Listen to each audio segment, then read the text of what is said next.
Hello everyone and most welcome to 1237 of the series, and today we will talk a little bit more about Smolin's and his companion Roberto Unger cosmological fallacy and how that would sound in terms of physics so it can become understandable. I will start with a little article here.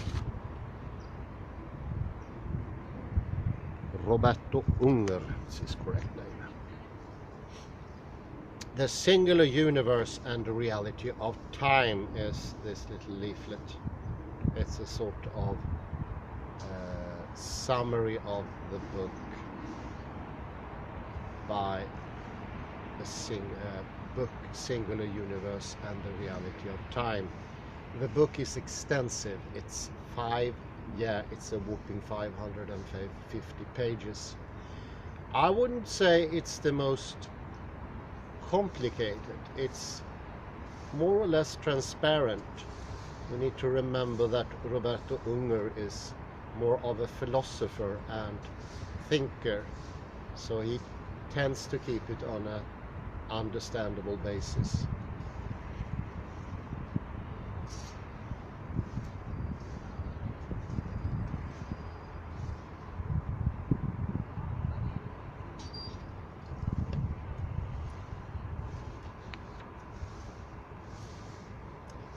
Well, I start right on here and give a little comment at the end.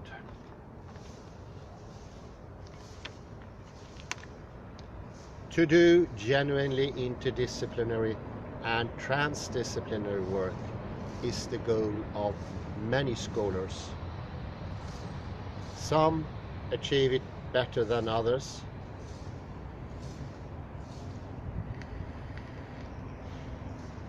But to engage in truly systematic and all-encompassing scholarship almost seems anachronistic, not to mention a trifle arrogant.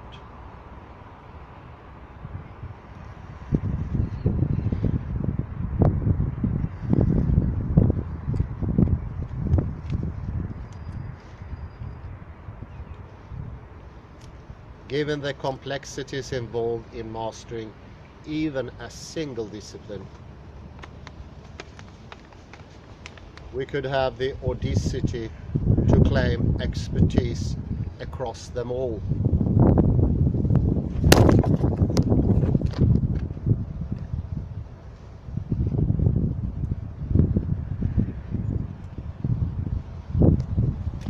I think that settles. Yeah. Sorry for the intermission or interruption. I will continue in a sec.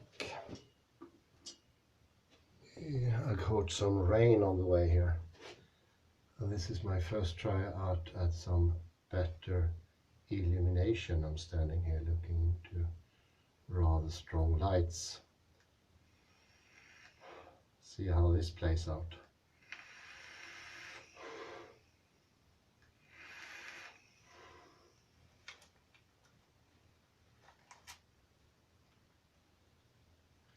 To do genuinely interdisciplinary and transdisciplinary work is the goal of many scholars. Some achieve it better than others, but to engage in truly systematic and all-encompassing scholarship almost seems anachronistic, not to mention a trifle arrogant. Given the complexities involved in mastering even a single discipline, who could have the audacity to claim expertise across them all?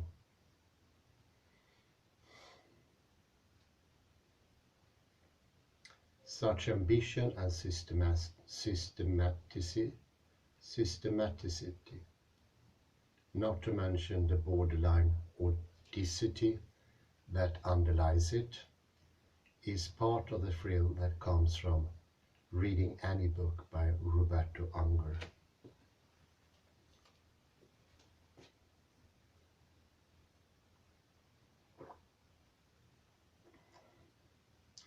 Where others might painstakingly tie themselves into knots, justifying their right to engage in interdisciplinary and transdisciplinary work,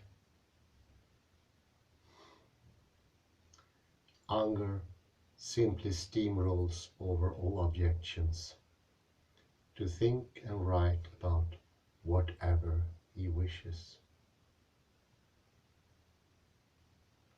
In many, this might simply be intellectual overreach.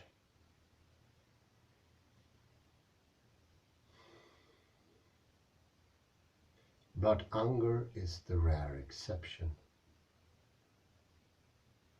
His seemingly encyclopedic capacity for philosophical systemization has moved from impressive to genuinely inspiring in his recent work.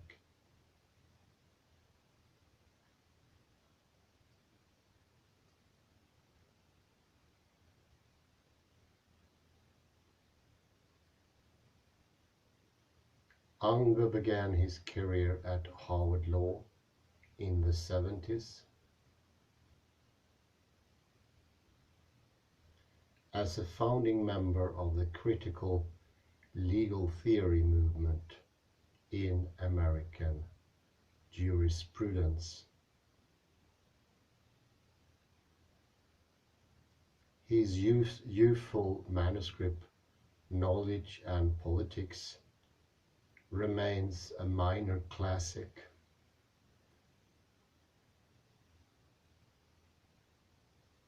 And develops a reasonably novel criticism of liberal legalism.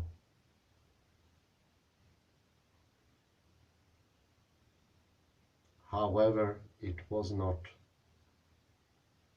until the 1980s that Unger's distinct philosophy was fully presented in his book on human personality, passion.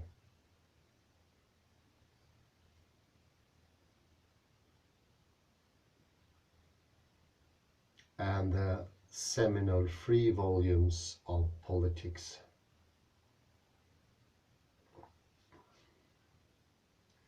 In the latter trilogy especially, Unger develops a novel set of philosophical ideas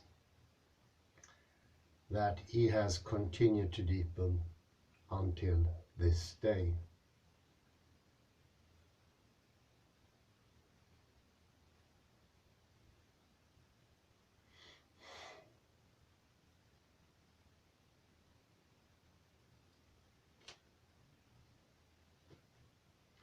In Politics, Unger condemns both liberal and Marxist for believing that the human personality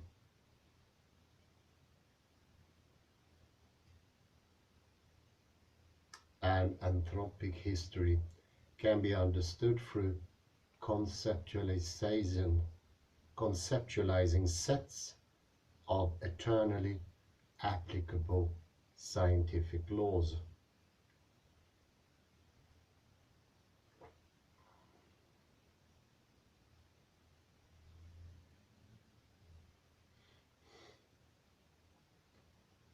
This scientific ideology reinforces belief in the false necessity of social institutions, which are the products of these laws, and results in a frozen politics defined by immutability.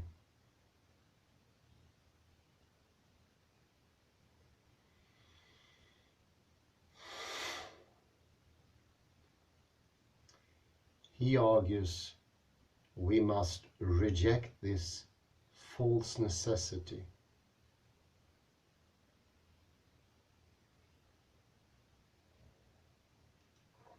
and adopt a more open-ended and democratic approach to politics.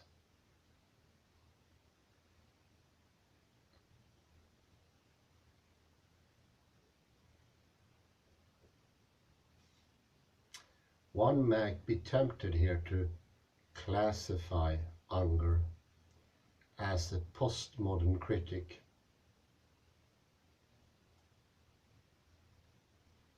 But he rejects this easy route, claiming that postmodern skeptics are left either inert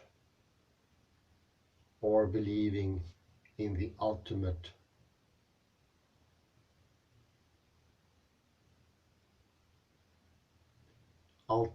determinacy of history, while rejecting all theories which attempt to explain it comprehensively.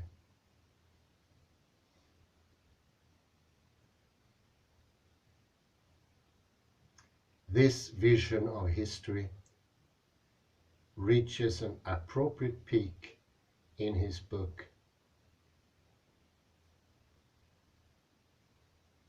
The Singular Universe and the Reality of Time, co-written with Lee Smolin of the Perimeter Institute of University of Waterloo, who handles many of the more technical aspects of that proposal.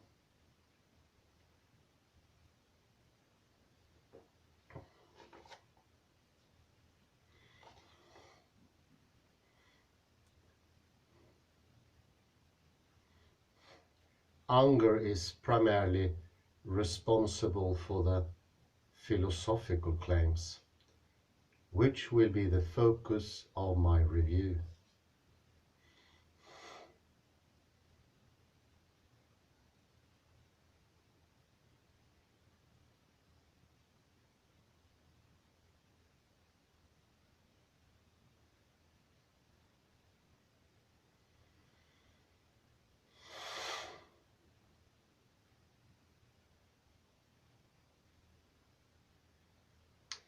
Readers interested in Smolin's position would be advised to pick up his excellent and readable text, Time Reborn, From the Crisis in Physics to the Future of the Universe, which deals with many of the same issues from a more strictly scientific perspective.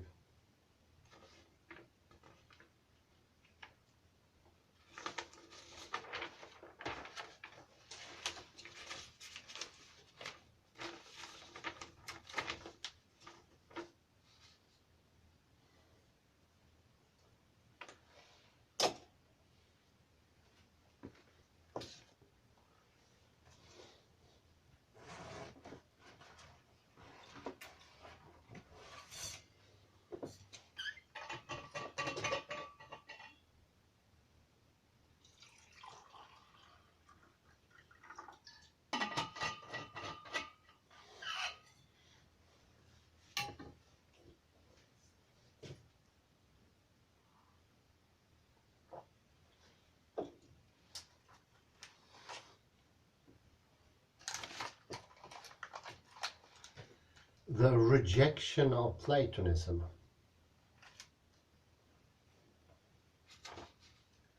The Singular Universe is a weighty book containing many complex claims, but the basic through lines are admirably clear.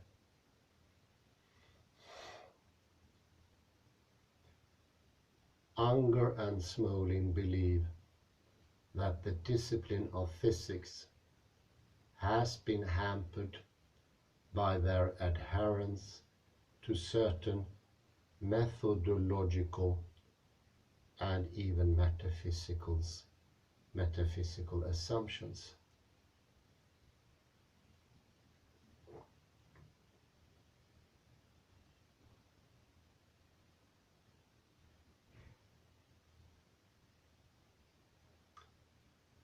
The most central of these is that time is fundamentally an illusory, or at best purely subjective, feature of the universe we inhabit.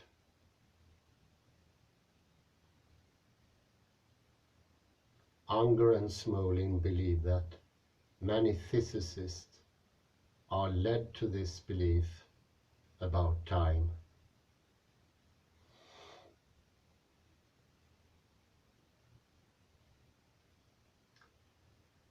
because they ontologically privileged the laws of physics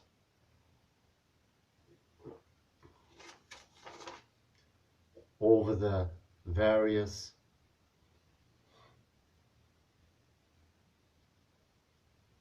instantiations of those laws seen in the activity of physical phenomenon.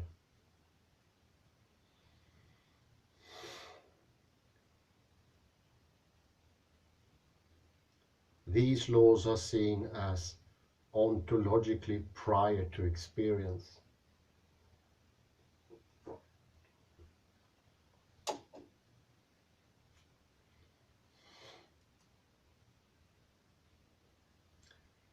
This leads physicists to adopt a vulgar Platonism by claiming that the fundamental and eternal laws of nature can only be understood mathematically rather than through empirical assessment.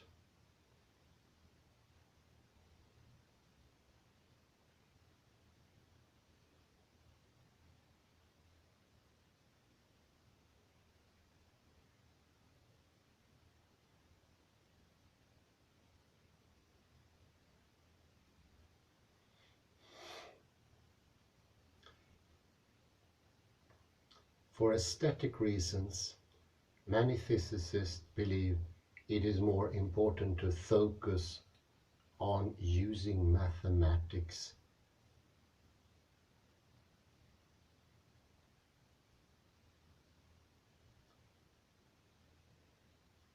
to understand these eternal laws rather than being attentive to the real and changing world around them, which evolves with the passage of time.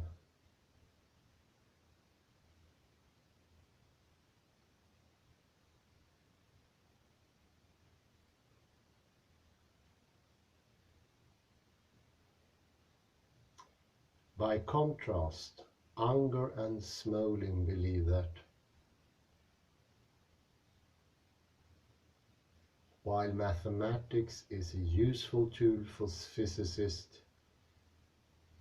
its models should not be ascribed such tremendous ontological significance, independent on empirical considerations.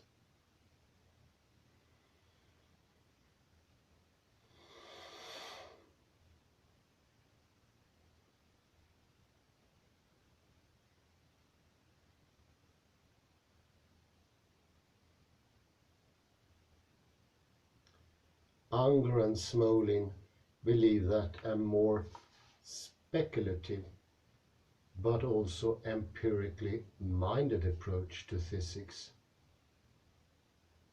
is the only way to cure the discipline of an addiction to Platonic abstractions.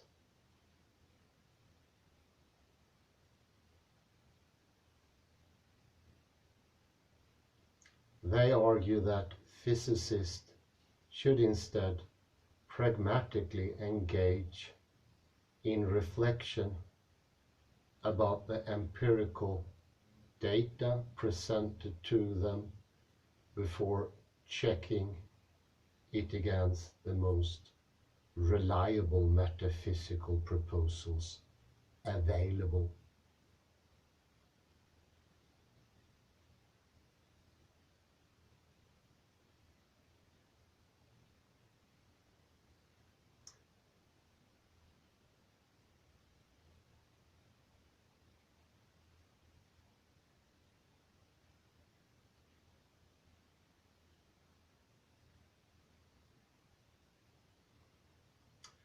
This process would better enable physicists to reach an epistemic equilibrium between metaphysics and empirical facts.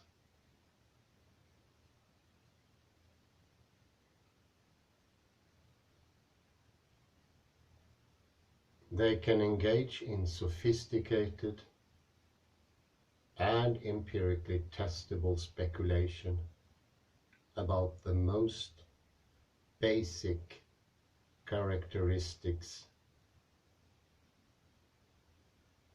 of our universe without being beholden to the prejudices of mathematical models.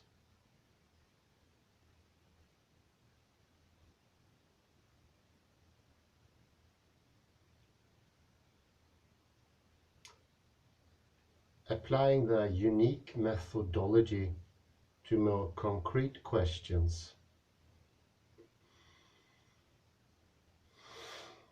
Unger and Smolin believe that physicists should be able to look at evolutionary biology and social theory for ontological models of how the universe operates.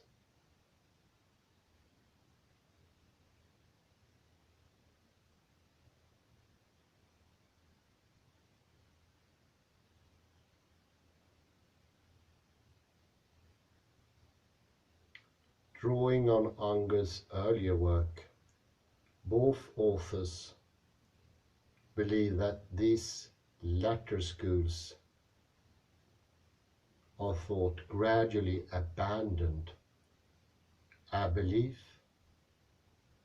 in the false necessity of eternally operative laws.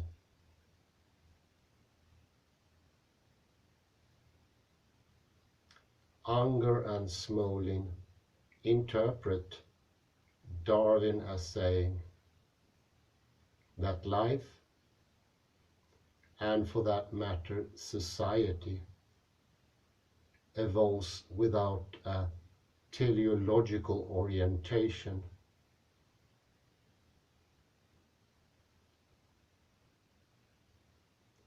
wherein eternally operative laws give rise to inevitable patterns of biological organization.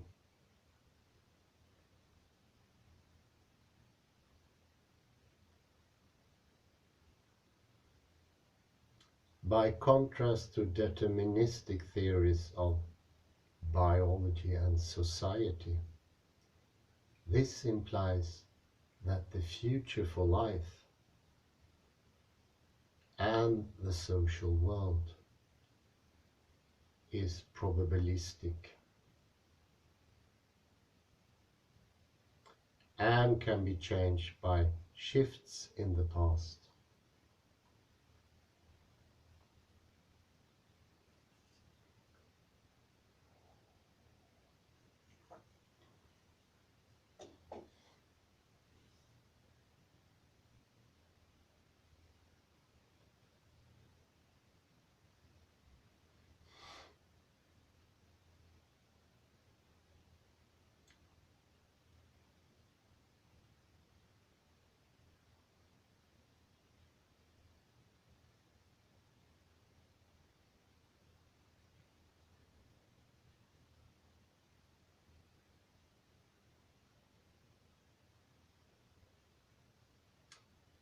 Unger and Smolin finds it unusual that this Darwinian model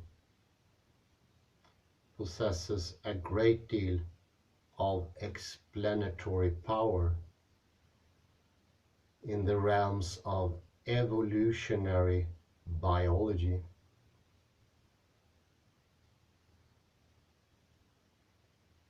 and social science.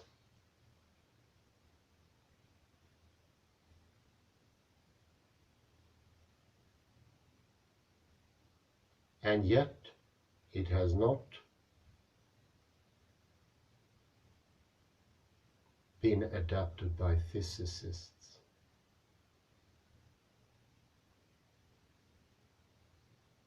Unger and Smolin believe that it would be a methodological and ethical advance on the previous platonically oriented positions for physicists to adopt such an evolutionary perspective.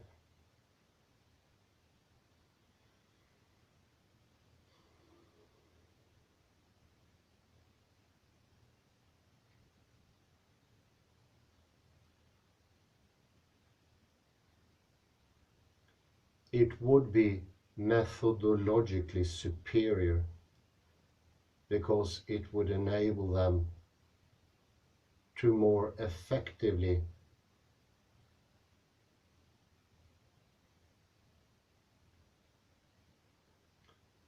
test their experience against mathematic models without granting the latter undue significance.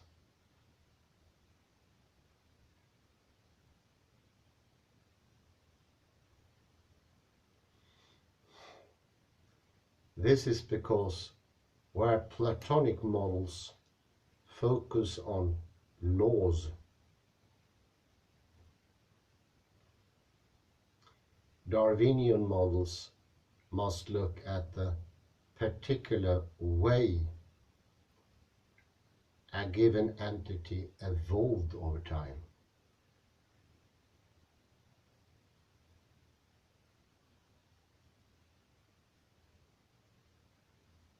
Each organism and social form is different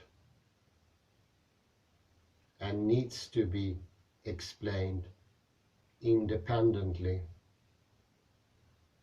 of general tendencies.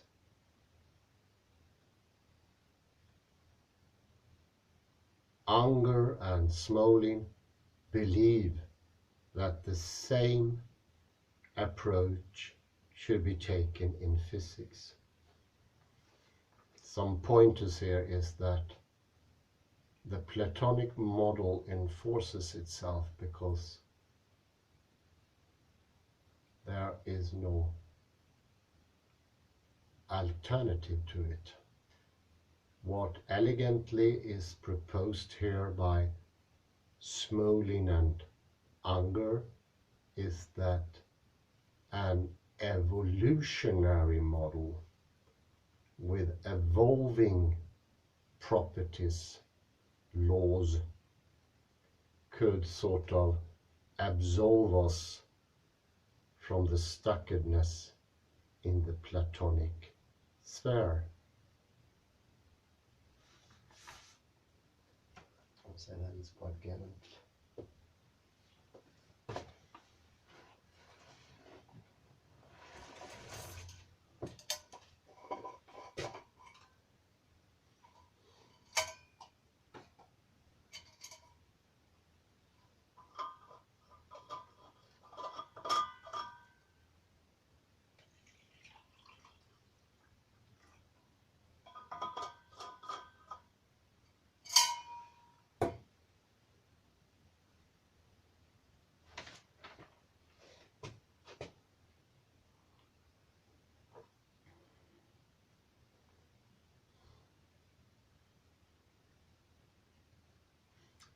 Each organism and social form is different and needs to be explained independently of general tendencies.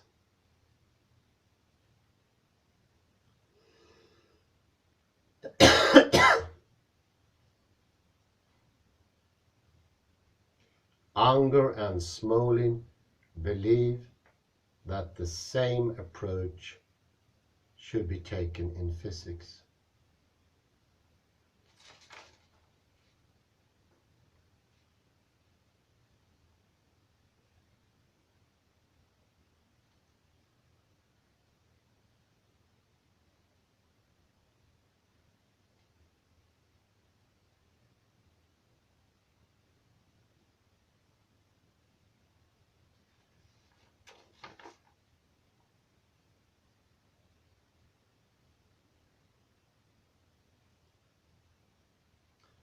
They also believe their model would be ethically superior because limiting mathematics in favor of descriptive language would enable other intelligent individuals to engage more creatively.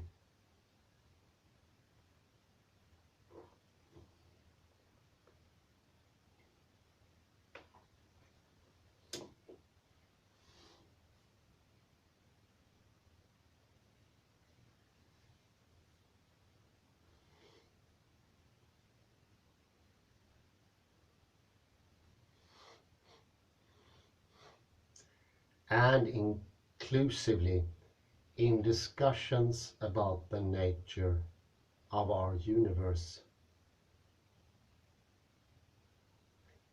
including philosophers and even intelligent laymen.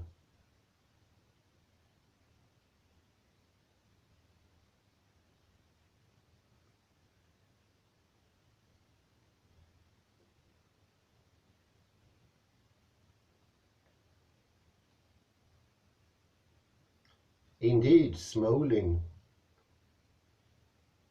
himself recounts that he was initially seduced to the discipline of physics in part because of the supreme elegance and simplicity of Einstein's writing.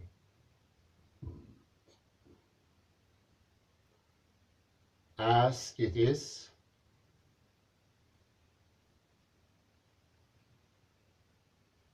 they believe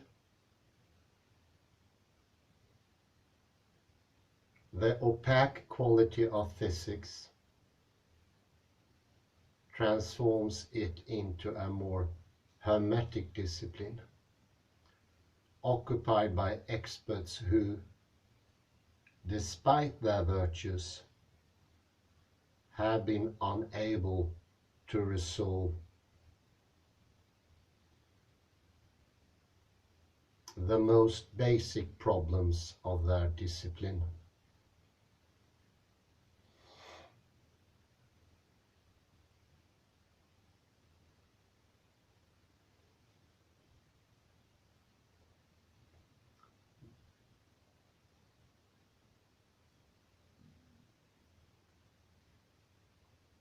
Much of this was explored already in Smolin's earlier book, The Trouble with Physics.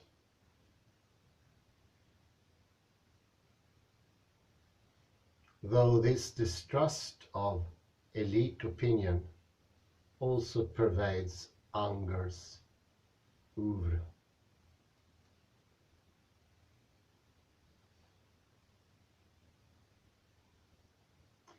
Unger and Smolin believe that making physics a more open discipline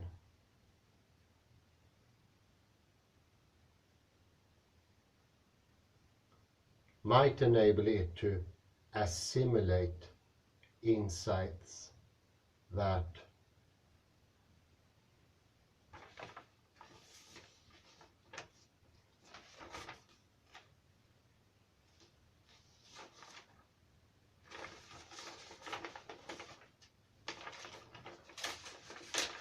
practitioners would be unable to conceive of on their own.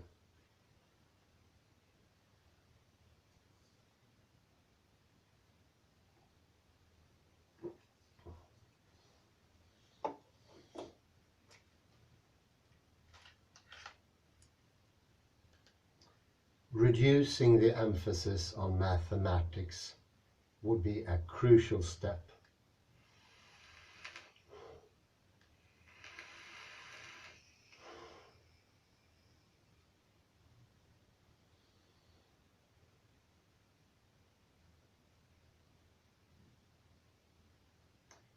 The singular universe and the reality of time.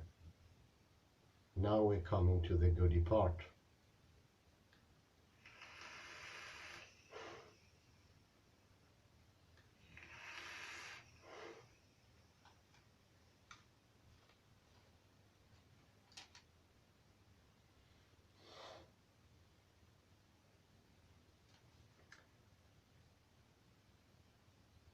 Having accounted for what distinguishes their approach to physics from others, we can now briefly discuss Unger and Smolin's substantive claims. They make two claims about the nature of the universe that are important.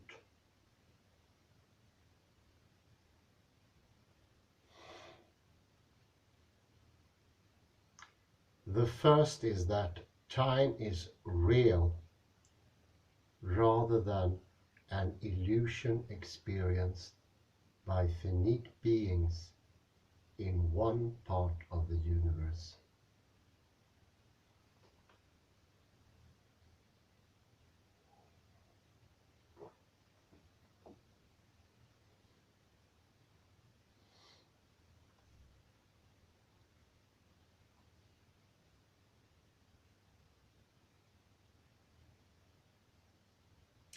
The second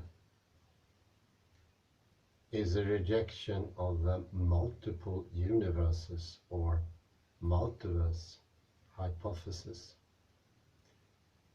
To Unger and Smolin, the universe we inhabit is the only one that is existent at any given moment in time.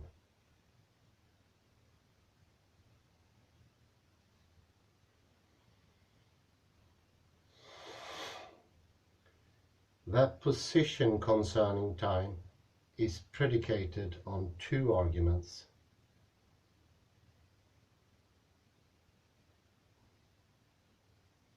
One of which has already been discussed.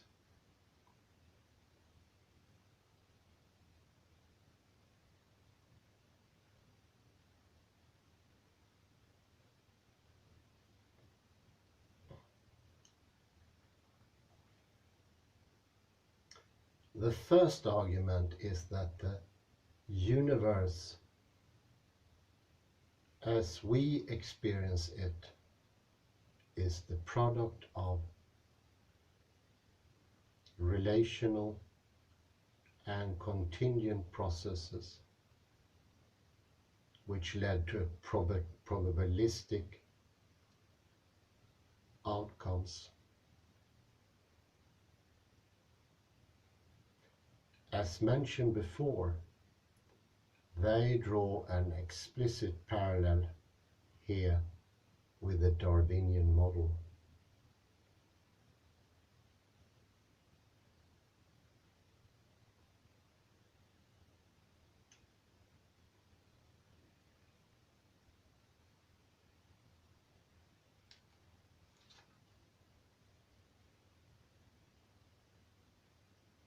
The interactions of the various objects and forces in reality create tendencies which assume a law-like behavior.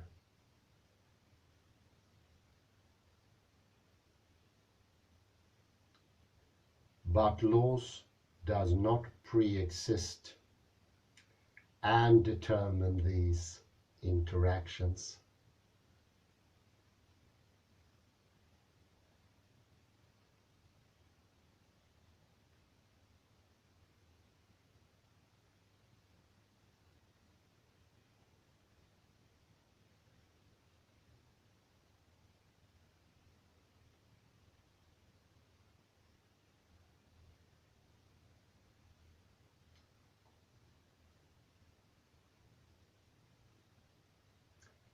Resultantly, the universe, and indeed everything within it,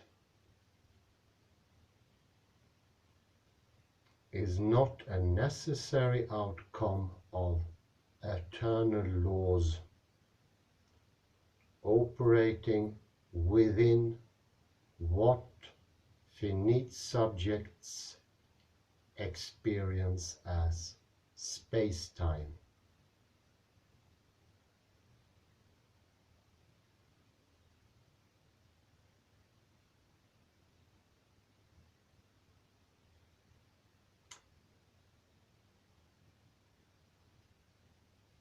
The second argument follows that since the universe is not fated to be a given way at every moment, time must be accorded a robust ontological status within nature.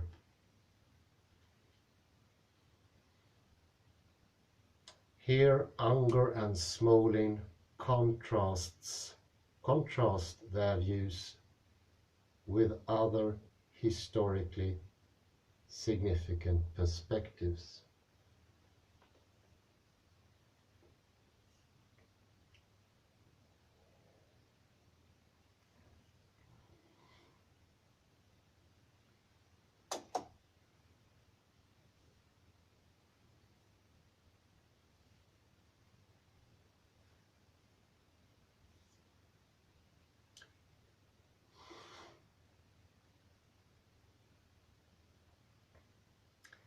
Newton felt that time was simply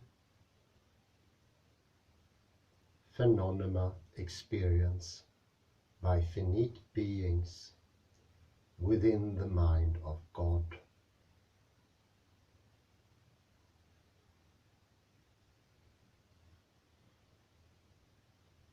And Einstein believed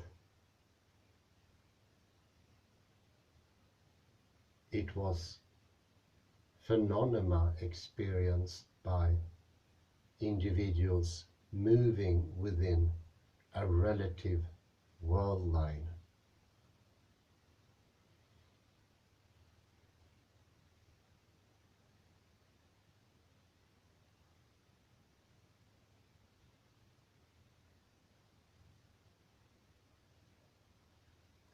Part of this was because they believed that the universe must operate according to necessary and therefore deterministic eternal laws. This implied that time was an illusion, albeit an important one.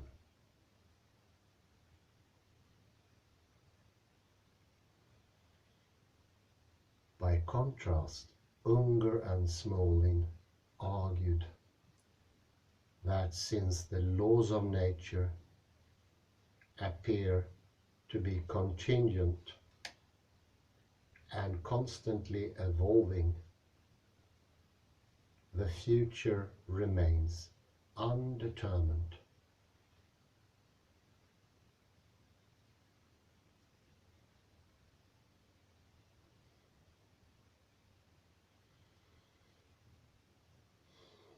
This suggests that time does exist, and that what occurs within it is open-ended.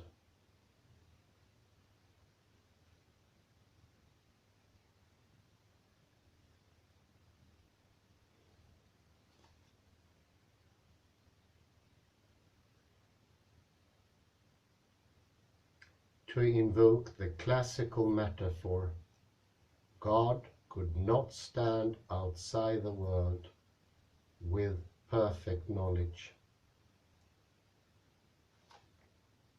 and know everything that was going to happen within it,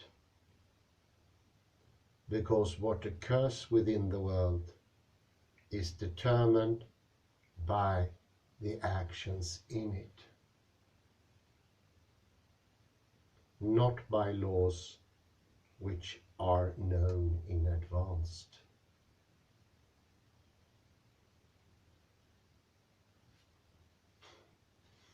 I don't know if it becomes clear here that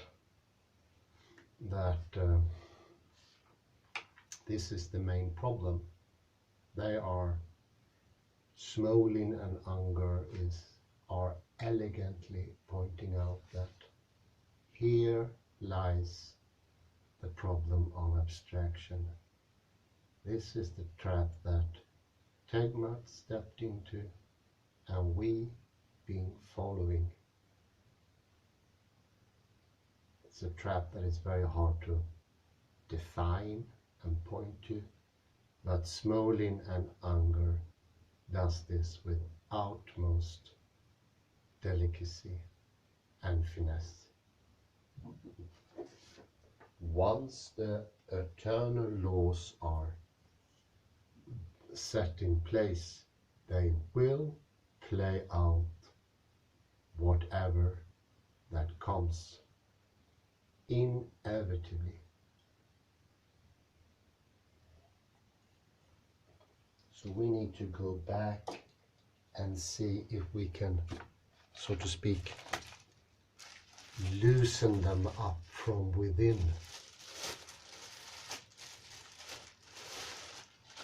And pointing out this oddity,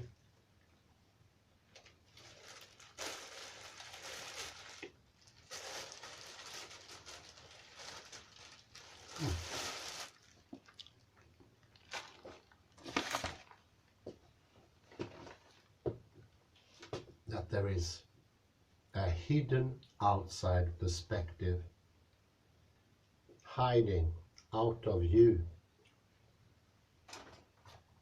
out of possibility of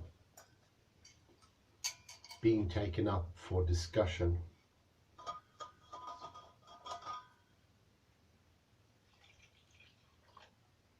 I say that is pretty brilliant.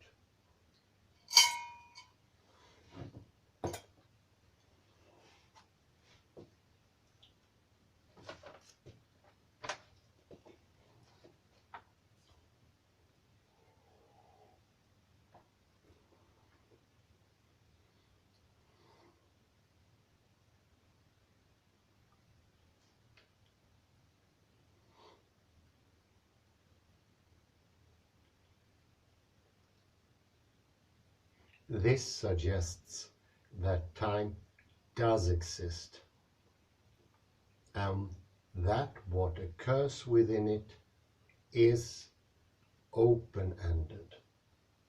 Very important. It is open-ended.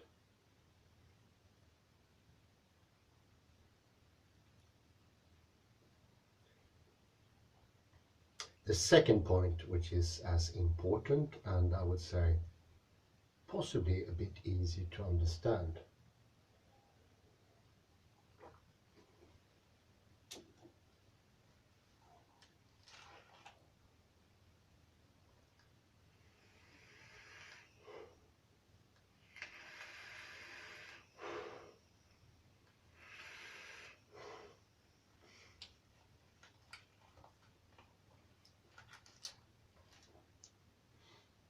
Unger and Smolin's second major claim, that the universe is singular, is also central to the book.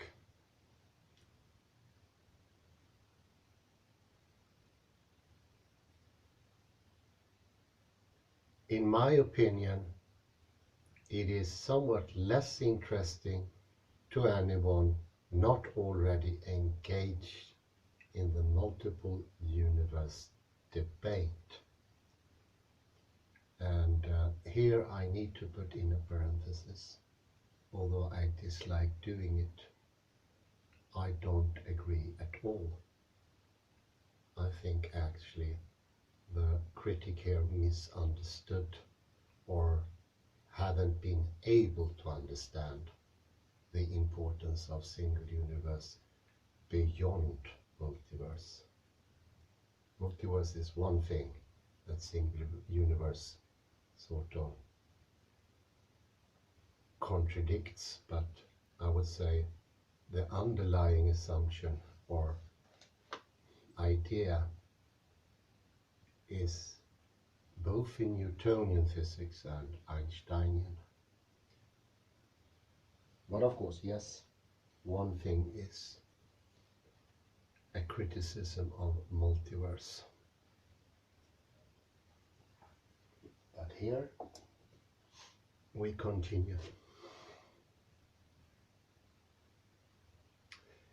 Many of their arguments for the singular existence of the universe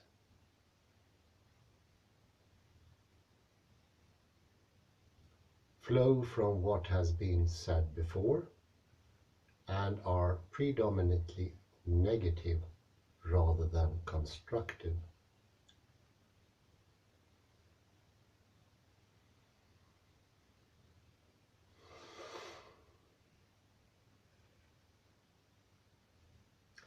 Unger and Smolin believe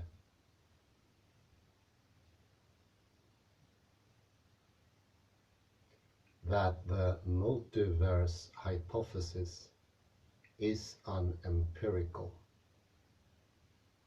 because assessing whether it is true is by definition beyond the reach of empirical inquiry.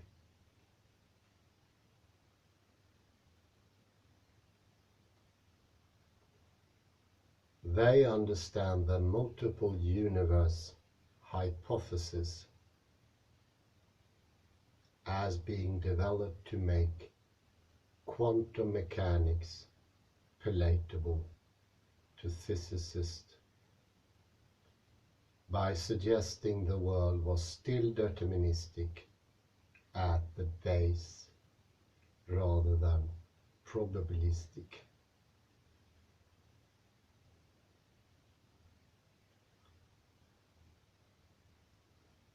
What appears to an individual subject to be probabilistic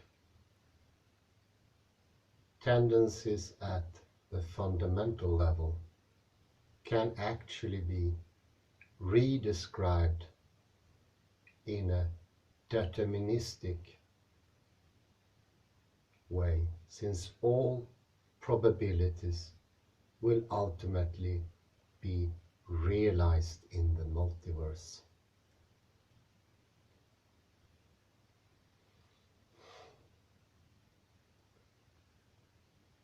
Unger and Smolin believe that this is putting the needs of theoretical prejudice ahead of plausibility.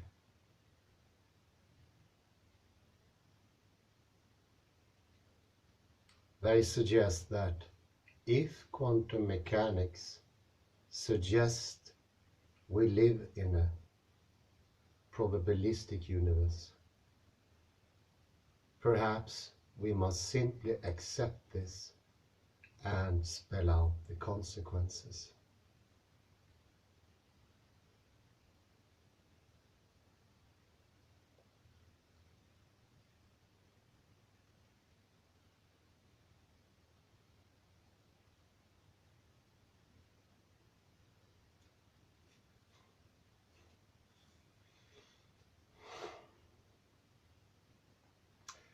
Unger and Smolin also argue in a Leibnizian vein that the idea of a multitude of discrete universes existing is unattractive because it would be impossible to decisively answer the fundamental question of why any particular universe evolved at all.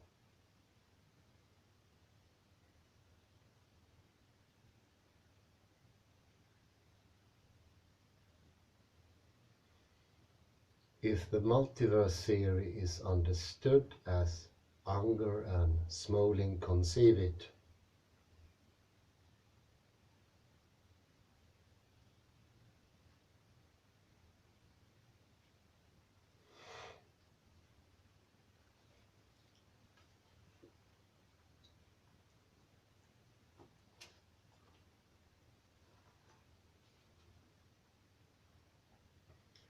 within each member of a potentially infinite series of universes, some distinct sequence of possibilities would come to pass.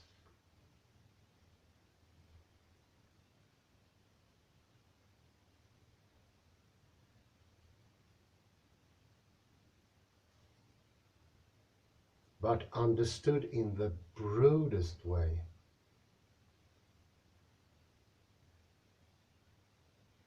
this implies that every possibility will ultimately be realized, since the number of universes is constantly growing.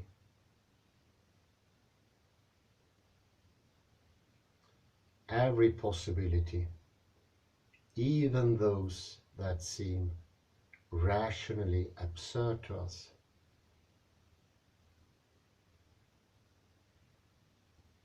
must eventually be realized.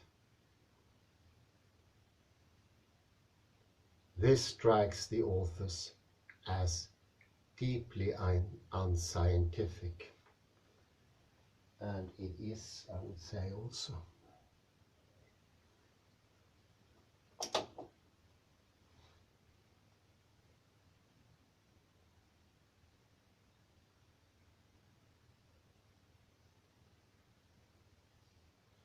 They feel that there must be boundaries on what can occur and not occur, which are determined by empirical facts, which the multiverse tends to obscure, since all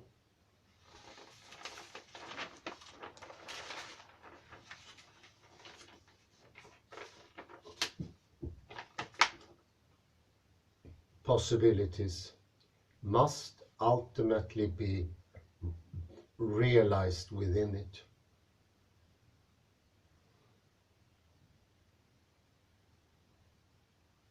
Finally, they offer several reasons why their own account of a singular universe existing in real time meshes more consistently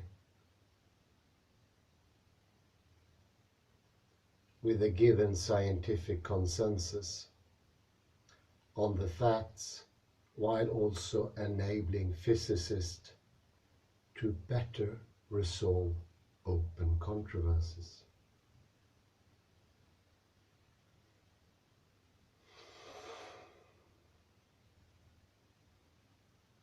Many of these arguments are interesting, but none come across as particularly decisive.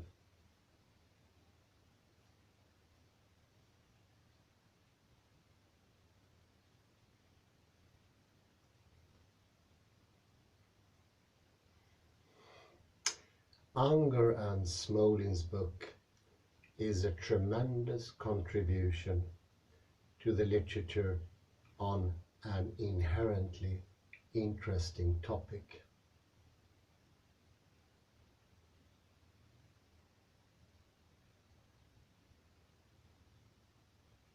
Evaluating all its various facets and sex would take significant space. Instead, I will focus exclusively on one problem: their unremitting attack on mathematics.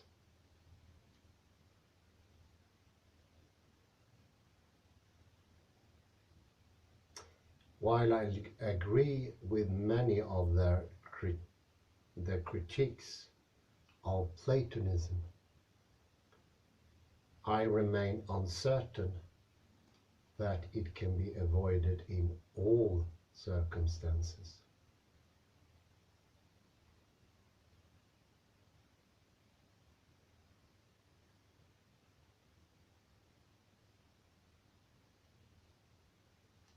This is especially true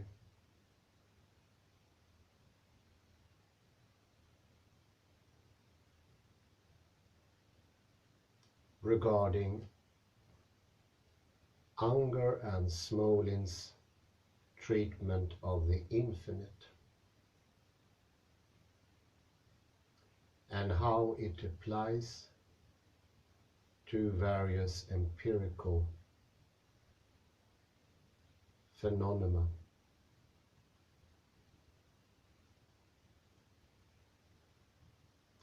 Unger and Smolin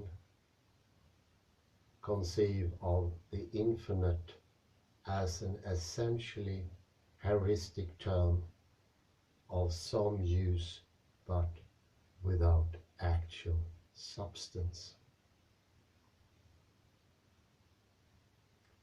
This applies both to cosmological phenomena that have typically been understood to involve infinite quantities related to mass and density, and to mathematical inventions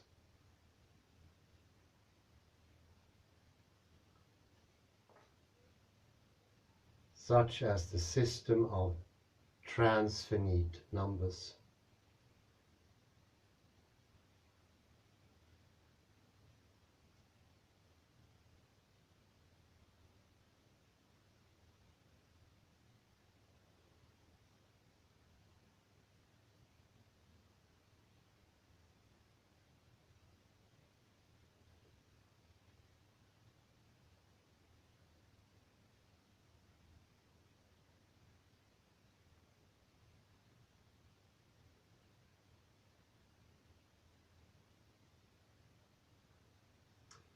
Weiler offers some reasons for their position. None of them are particularly convincing.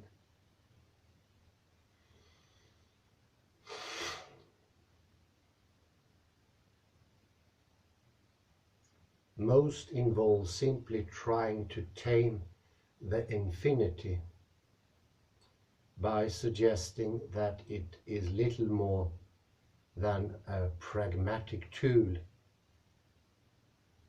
that cannot be connected to any empirical object.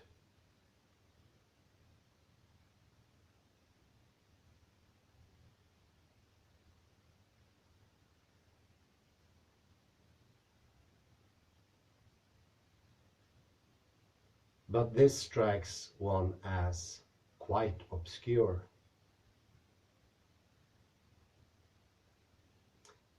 First, it seems clear that since at least the 19th century, that the infinite cannot be conceptually pragmatized in the way Unger and Smolin want.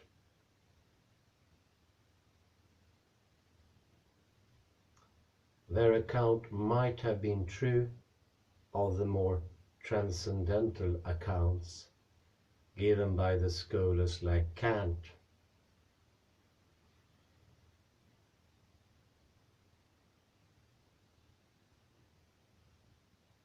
who did indeed use the infinite in a manner akin to a heuristic device.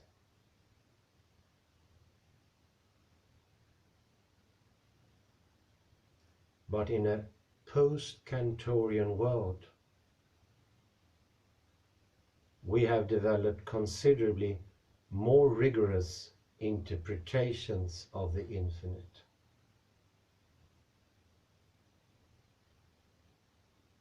And the problem of the continuum that are not so easily pushed away.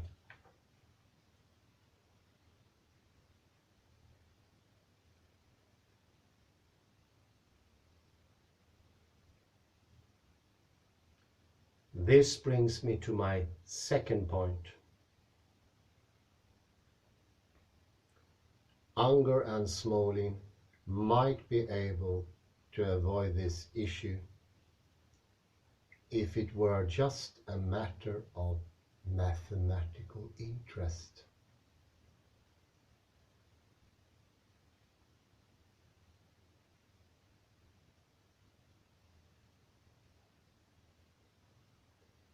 But the mathematics of the infinite does pertain to important issues in physical theory.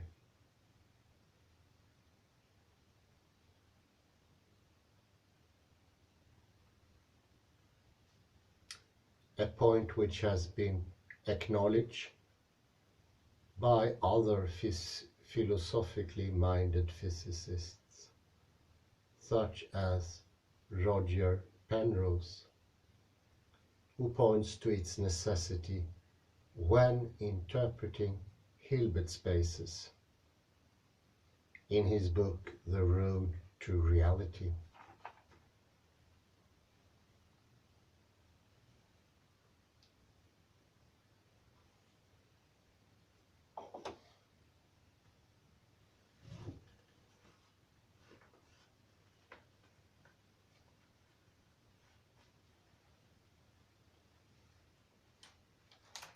This is just one example of many that could be raised.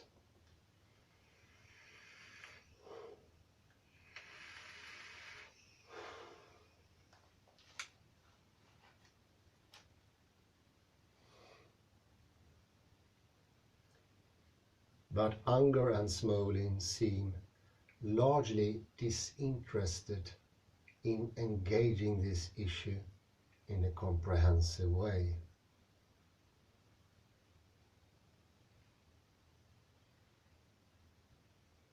This suggests that Unger and Smolin's anti-mathematic disposition might be less steady than they claim.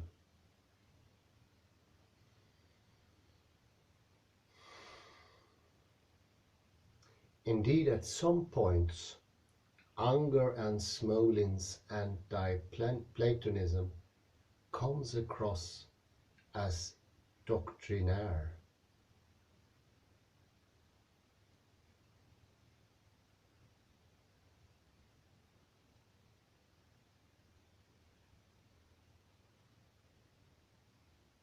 How this might problematize their philosophy of nature more generally, I leave to the reader. To give just one example that comes to mind, it remains unclear to me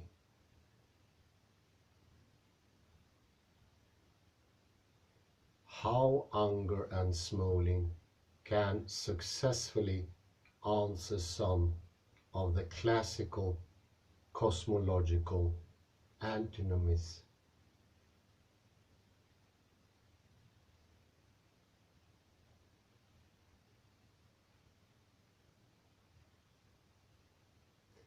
such as whether the universe had a beginning or not in time.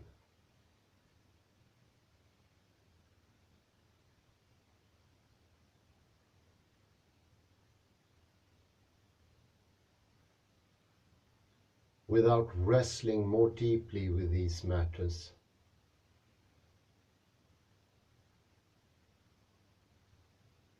determining whether the universe had a beginning or end necessarily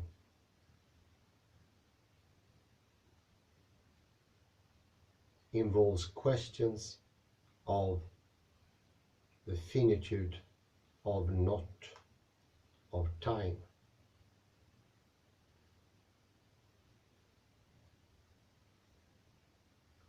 And any answer they provide is unlikely to be convincing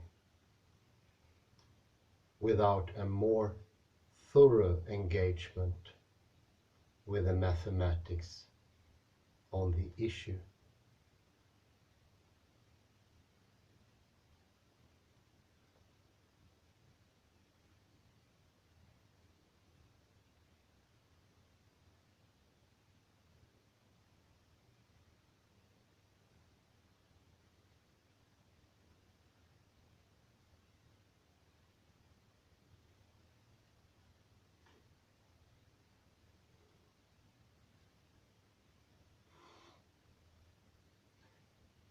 Another question raised that is less directly obvious is how Unger and Smolin would relate their philosophy of nature to accounts of consciousness that also draw on the mathematics of the infinite. For instance, in his Pragmatism Unbound, Unger references the linguistic theories of Noam Chomsky to give weight to his argument that human consciousness has a creative capacity to transcend social determination.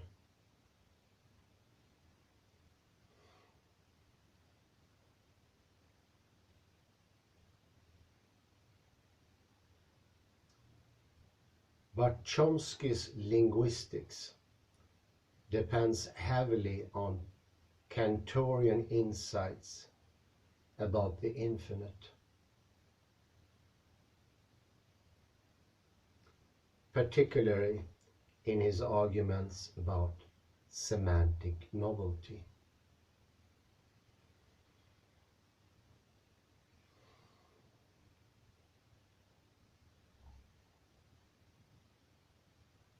Chomsky believes that consciousness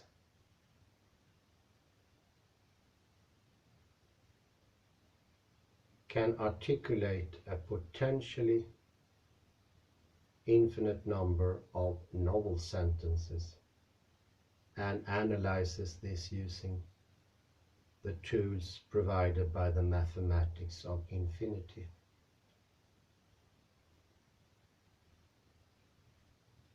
This is also Penrose's tactic in the more Gödel-inspired work, The Emperor's New Mind.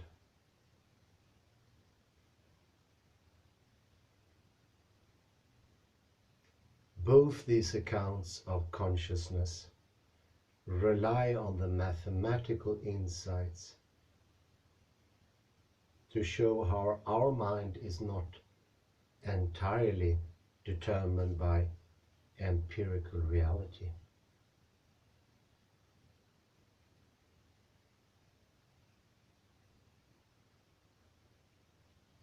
And it's unclear how Unger can make a similar argument without relying on analogous tools.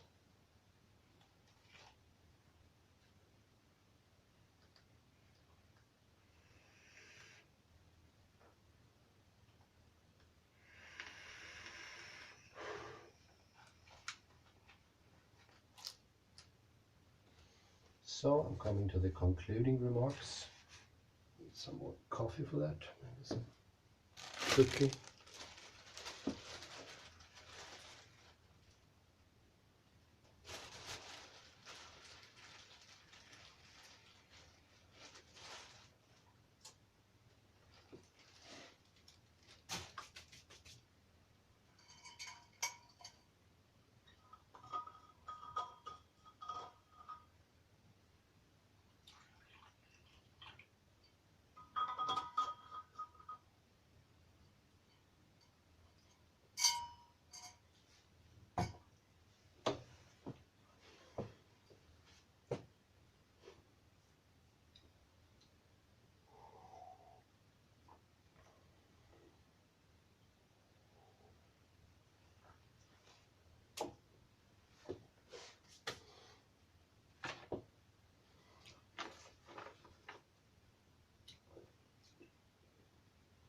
Conclusions.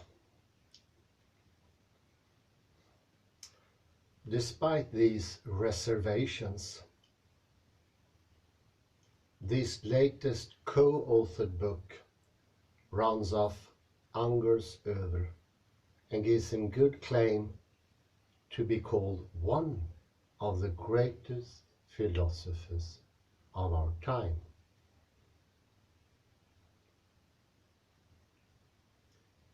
The singular universe, when read alongside his previous texts,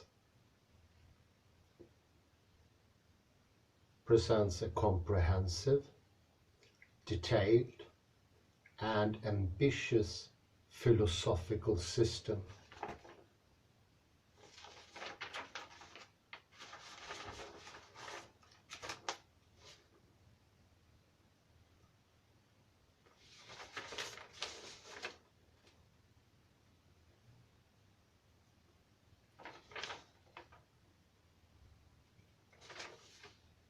That would be very far-fetched to be conceived by the readers by themselves.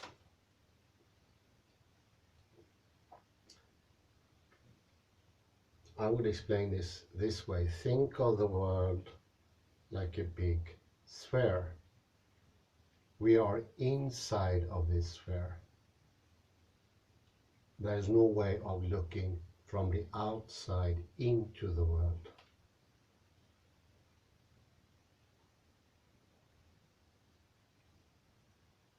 It cannot be put more eloquently. This is exactly what it is about. We cannot look into the world from the outside. We can only do it from the inside. And there is an important parallel here with time and a singular universe. Say they go hand in hand. Only with several universes, potentially, can we have a time outside the universe. And that is the only chance of having a deterministic time. Therefore I would say Unger and Smolin's case is very strong.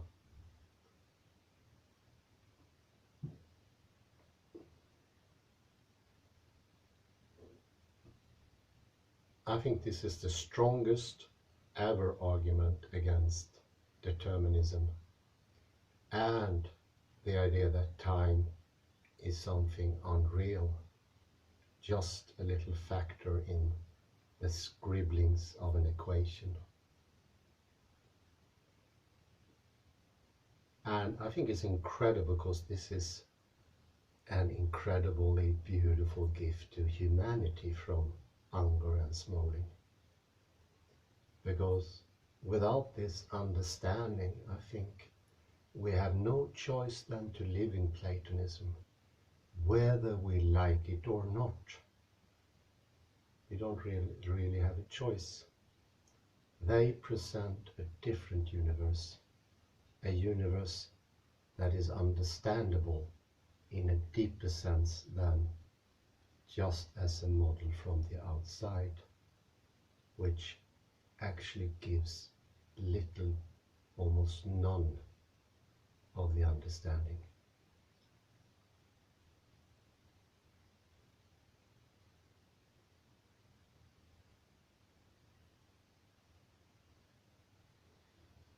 We know that thinking has become more and more impoverished the last centuries, especially this century and the penultimate century. I think the reason for it is what they are pointing to. The lockdown of Platonism, the only tool that we can, until now, until I realize what they've been written, were to be the only model. Now we have an alternative, and I think it's enough that there is an alternative to something that never ever before have had an alternative. And I realize it to some extent, and this is a proposal also to the listeners and viewers of this. Could it be that people before who are claiming that things are not determinate were fooling themselves, or were being illusionary? Brings into memory once upon a time I held a lecture, short one for training, about free will and quantum mechanics. After the lecture, one of my colleagues came to me, and Richard, I remember his name, it's in Värmland, said, "It was a very nice little lecture you made there. I really appreciate it. Well done, Hans. But of course," he said, "there is no way out of determinism. This, presented by Smolin and Unger, is a path outside. It's an alternative, and to me it makes a lot of sense," which makes me, of course, very happy. I'm so glad I could share this with you today, and 100% recommendation from my point of view, a bit more than the author of the criticism, Matt McManus. I will add a little article in the description that follows below. I say thank you very much, and have a very pleasant afternoon.